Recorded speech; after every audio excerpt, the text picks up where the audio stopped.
नमस्कार। हम पढ़ रहे थे एनसीईआरटी कक्षा 6 सोशल साइंस भूगोल पाठ 5 पृथ्वी के परिमंडल पढ़ रहे थे। इसमें ऑस्ट्रेलिया महाद्वीप तक हमने कर लिया था। ऑस्ट्रेलिया महाद्वीप में हमने देखा था कि ये सबसे छोटा महाद्वीप है और जो दक्षिणी गोलार्ध में स्थित है इसको द्वीपीय महाद्वीप भी कहा जाता है, क्योंकि ये चारों ओर से सागरों से यानी कि समुद्र से घिरा हुआ है, इस कारण इसको द्वीपीय महाद्वीप भी कहा जाता है। अंटार्कटिका महाद्वीप आज पढ़ेंगे। ये बहुत बड़ा महाद्वीप है अंटार्कटिका। इसकी स्थिति है दक्षिणी गोलार्ध में स्थित है और दक्षिणी ध्रुव जो है इसके मध्य में स्थित है, अंटार्कटिका महाद्वीप के बीच में। यहाँ पर बर्फ़ ही बर्फ़ है, मोटी मोटी बर्फ़ की परतें हैं, इस कारण यहाँ पर कोई स्थायी मानव निवास भी नहीं हो पाता है। अंटार्कटिका महाद्वीप में बहुत से देशों के शोध केंद्र स्थित हैं। भारत के भी कुछ शोध केंद्र है जिसका नाम है मैत्री और भारती। भारत के शोध केंद्र स्थित हैं मैत्री और भारती। कहाँ स्थित हैं? अंटार्कटिका महाद्वीप में। अंटार्कटिका महाद्वीप दक्षिणी गोलार्ध में स्थित है, बर्फ़ का महाद्वीप है, स्थायी मानव निवास नहीं है। जलमंडल महाद्वीप हो गए यानी कि स्थलमंडल हो गई। अब है जलमंडल। जलमंडल जो है पृथ्वी को नीला ग्रह भी कहा जाता है। पृथ्वी का जो 71% भाग जल है तथा 29% भाग पर स्थल है। अब 71% भाग के जल में भी 97% भाग महासागरों में पाया जाता है और उस बाकी जो जल है नदियों में, झीलों में, भूमिगत जल, वायुमंडल में जलवाष्प इसमें पाया जाता है। और जो 97% महासागरों में जल पाया जाता है वो इतना खारा होता है कि वो किसी काम का नहीं है, बहुत अधिक खारा होता है, जो मानव के उपयोग में नहीं आ सकता। शेष जल का बहुत बड़ा भाग बर्फ़ की परत हो, यानी कि 71% भाग जल में से 97% भाग महासागरों में है, वो इतना खारा है कोई काम का नहीं है। बाकी जल है वो भूमिगत जल, बर्फ़, हिमानियाँ आदि में है। जल का बहुत कम भाग अलवण जल के रूप में पाया जाता है जो मनुष्य के इस्तेमाल में आता है। यही कारण है कि नीले ग्रह में रहने के बावजूद भी हम पानी की कमी महसूस करते हैं। महासागर जलमंडल के मुख्य भाग हैं, ये आपस में एक दूसरे से जुड़े हुए हैं। महासागरीय जल हमेशा गतिशील रहता है, जैसे तरंगे, ज्वार भाटा तथा महासागरीय धाराएं। तरंगे होते हैं जो समुद्र में लहरें चलती रहती हैं, इन लहरों को तरंगे कहा जाता है। ज्वार भाटा क्या है? जब देखिए ये क्या है, स्थलीय भाग और ये क्या है, जलीय भाग यानी कि समुद्र। और समुद्र से कोई लहरें आएंगी, लहरों की तेज लहरें आएंगी, धाराएं उसके साथ, तो समुद्र का भाग जल है स्थलीय भाग पर ऊपर की ओर उड़ता हुआ चढ़ेगा, उसे क्या कहते हैं? ज्वार। और जब ये जल वापस अपनी स्थिति में आ जाएगा अपने स्थान पर, उसे कहते हैं भाटा। फिर है महासागरीय धाराएं जो लहरें होती हैं, धीरे मंद गति में चलती हैं, उसको बोलते हैं तरंगे या लहरें। और जो ये लहरें जब तीव्र गति से बड़े आकार में, बड़े रूप में चलते हैं इसको, तो ये धारा का रूप ले लेते हैं, महासागरीय धाराओं का, इनको कहते हैं धाराएं। महासागरीय जल की 3 मुख्य गतियाँ हैं, तरंगे, ज्वार भाटा और धाराएं। बड़े से छोटे आकार के आधार पर 5 महासागर हैं। सबसे बड़ा है प्रशांत महासागर, फिर अटलांटिक महासागर, हिंद महासागर, दक्षिणी महासागर और आर्कटिक महासागर। 5 महासागर हैं और 7 महाद्वीप हैं। प्रशांत महासागर जो है सबसे बड़ा महासागर है और ये पृथ्वी के 1/3 भाग पर फैला हुआ है। पृथ्वी का सबसे गहरा भाग है मेरियानगर, जो भी प्रशांत महासागर में स्थित है। प्रशांत महासागर लगभग वर्ताकार है। एशिया, ऑस्ट्रेलिया, उत्तर व दक्षिण अमेरिका इसके चारों ओर स्थित है। बाकी चारों महाद्वीप हैं वो प्रशांत महासागर के चारों ओर हैं। एशिया महाद्वीप प्रशांत महासागर के चारों ओर है। ऑस्ट्रेलिया, उत्तरी और दक्षिण अमेरिका ये प्रशांत महासागर के चारों ओर स्थित है। अटलांटिक महासागर है जो विश्व का दूसरा बड़ा महासागर है। सबसे बड़ा महासागर प्रशांत महासागर, दूसरा बड़ा महासागर जो है अटलांटिक महासागर। इसका आकार है एस, अंग्रेजी के एस अक्षर के समान। हम देखते हैं मानचित्र में, विश्व के मानचित्र में ये क्या है, उत्तरी अमेरिका, और ये क्या है, दक्षिणी अमेरिका। फिर यहाँ देखते हैं अफ्रीका, और इधर यूरेशिया यानी कि यूरोप और एशिया। तो इस आकार में है ये अटलांटिक महासागर, यानी कि अंग्रेजी के एस के आकार में। इसके पश्चिमी किनारे पर उत्तर में दक्षिणी अमेरिका है। यह अंटार्कटिका महासागर इसके पश्चिम में उत्तरी अमेरिका और दक्षिणी अमेरिका है। पूर्वी किनारे पर यूरोप, यहाँ पर यूरोप देखते हैं, और यह है अफ्रीका, यह है यूरोप पूर्वी किनारे पर, और पश्चिमी किनारे पर उत्तरी अमेरिका और दक्षिणी अमेरिका है। उत्तर व दक्षिण अमेरिका तथा पूर्वी किनारे पर यूरोप और अफ्रीका है। अटलांटिक महासागर की तटरेखा बहुत अधिक तंदुरित है। यह अनियमित व तंदुरी तटरेखा प्राकृतिक पोताश्रयों एवं पतनों के लिए आदर्श स्थिति है। व्यापार की दृष्टि से यह सबसे व्यस्त महासागर है, अटलांटिक महासागर। प्रश्न बनता है सबसे व्यस्त महासागर कौन सा है, तो अटलांटिक महासागर सबसे व्यस्त महासागर है।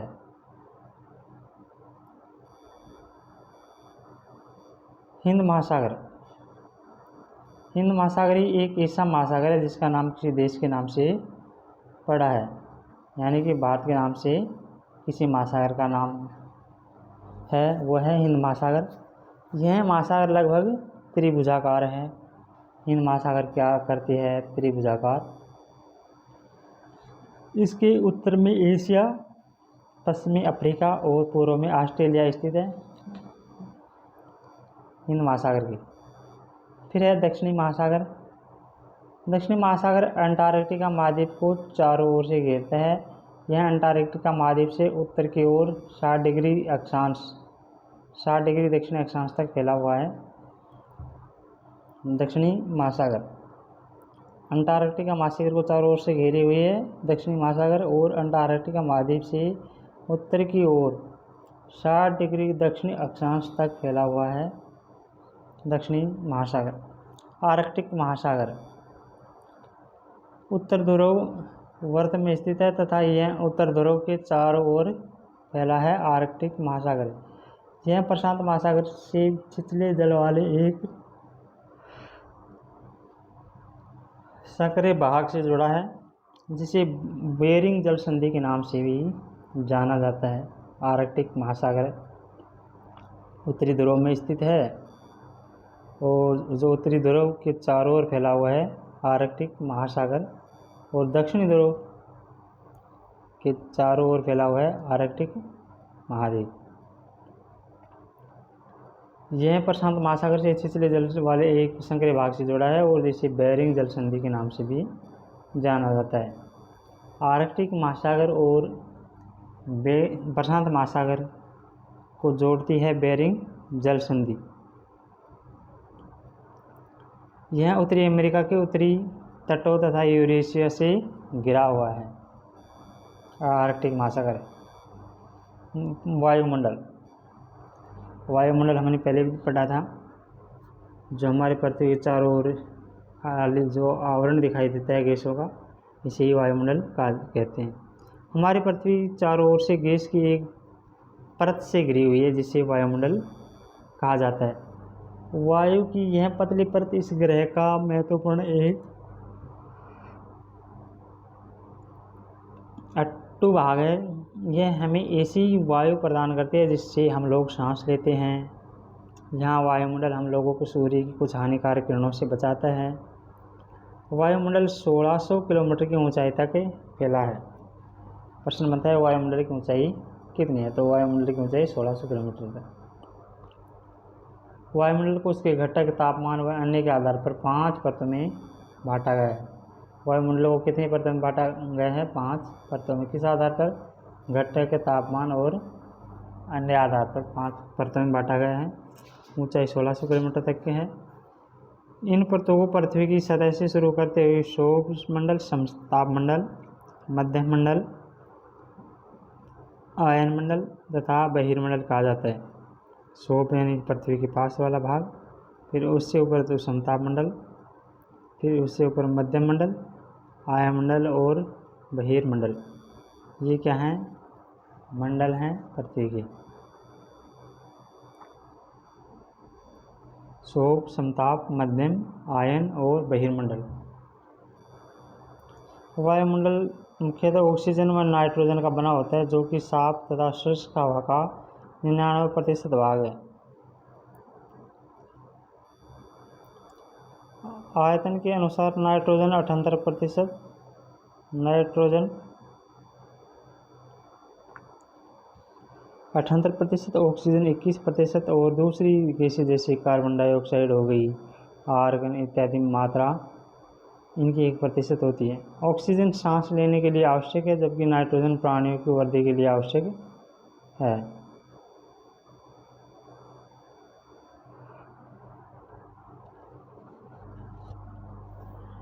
कार्बन डाइऑक्साइड यद्यपि बहुत कम मात्रा में है।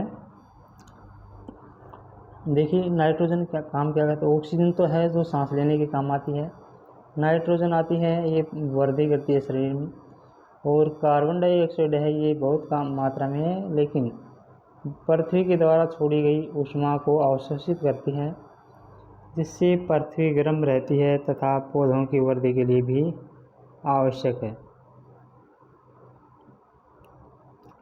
ऊंचाई के साथ वायुमंडल के घनत्व में भिन्नता आदि है। यह घनत्व समुद्री तल पर सबसे अधिक होता है तथा जैसे जैसे हम समुद्री तल से ऊपर आते हैं यह तेजी के साथ घटता जाता है। आप जानते हैं कि पहाड़ों पर पर्वतारोहियों को हवा के घनत्व में कमी होने के कारण सांस लेने में कठिनाई हो जाती है। ऊंचाई पर सांस लेने के लिए उन्हें अपने साथ ऑक्सीजन सिलेंडर लेकर जाना पड़ता है। जैसे जैसे हम ऊपर की ओर जाते हैं वायुमंडल भी घटता जाता है। वायुमंडल पृथ्वी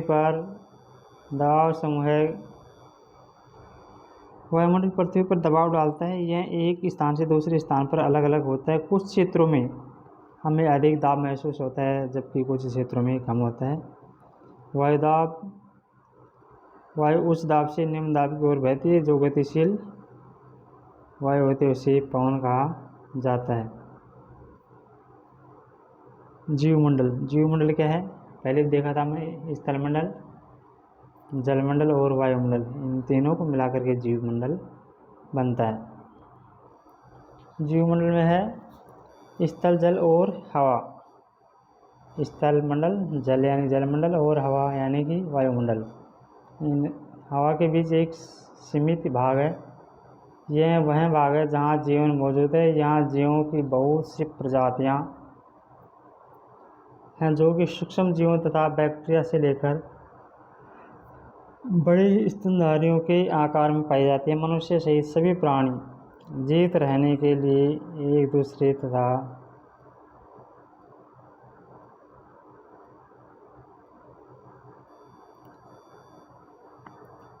जीवमंडल के प्राणियों को मुख्यतः दो भागों में, जंतु जगत और पादप जगत में विभक्त किया जा सकता है। पृथ्वी के तीनों ही परिमंडल आपस में परस्पर क्रिया करते हैं तथा एक दूसरे को किसी न किसी रूप में प्रभावित करते हैं।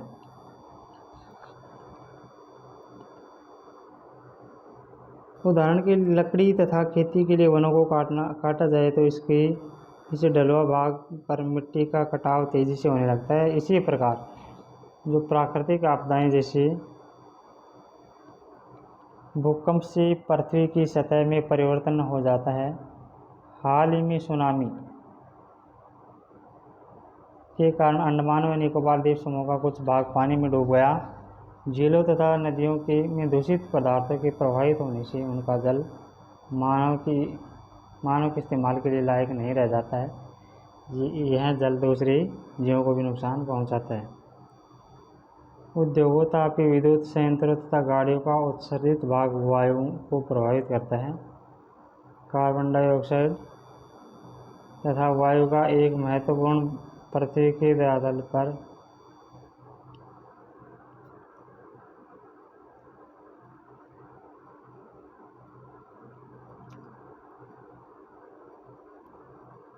कार्बन डाइऑक्साइड वायु का एक महत्वपूर्ण घटक है, लेकिन कार्बन डाइऑक्साइड की मात्रा में वृद्धि के कारण पृथ्वी के ताप में वृद्धि हो रही है।